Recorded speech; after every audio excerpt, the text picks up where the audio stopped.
Who here believes exercise is very important, but you don't exercise regularly? Let me see a show of hands. Raise your hand. Okay, great. Who here does not exercise regularly, even though you believe it's important? Just be truthful. Okay, great. So let's see what the difference is here. A person who does not exercise regularly, I want you to raise your hand, and I want you to tell me why you don't exercise regularly. Be truthful. Okay? Yes, sir. I don't have the time. Now, is that true? He even knows it's not true. He's going to answer you first. No. But it feels like he doesn't have the time because time is emotion. And he's got so many other things he is focused on getting results in that adding this to the list seems like a lot, right? And the other things are very important to him, like his business. I don't have the time. He has the time. What's the real reason he doesn't do it?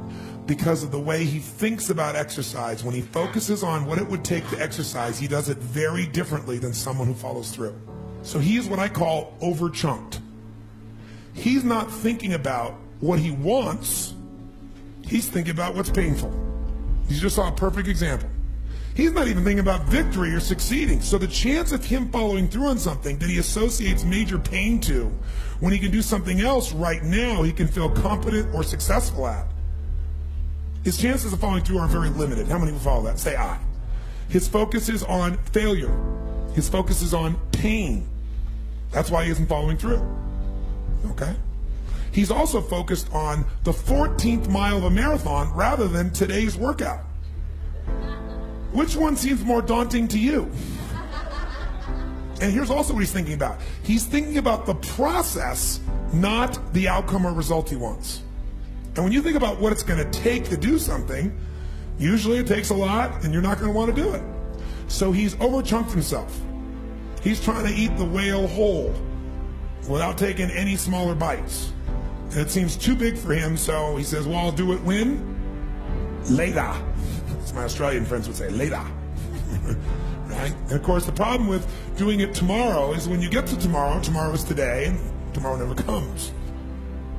So, and you keep promising yourself. By the way, what does this do to you emotionally when you keep breaking your own promises with yourself?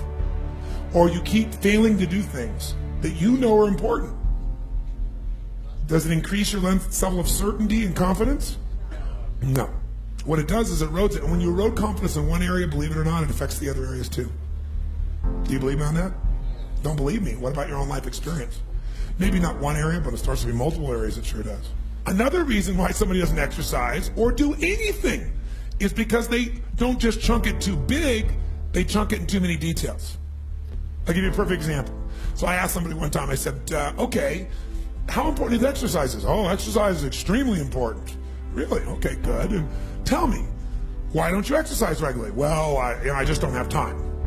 Okay, everybody gives that answer. That sounds wonderful. So tell me though, don't tell me about how much time you don't have. Tell me this.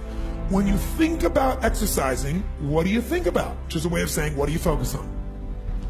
And so this woman says to me, well, my gosh, I mean, what do you mean what I think about? Well, let's say I said to you, you got to start exercising and I'm going to put a gun to the head of your children and I will do very horrible things and hurt them badly if you don't exercise. Could you do it? Oh yeah, I could do it.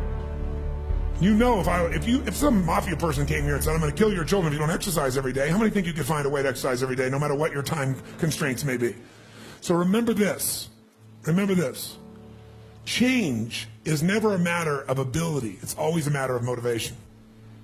I'll say that again. Change is never a matter of ability. It's always a matter of motivation or drive, having strong enough reasons. If you got a strong enough reason, you could figure out the time, couldn't you? So the biggest part of life and time management is knowing what you want and having enough reasons to follow through.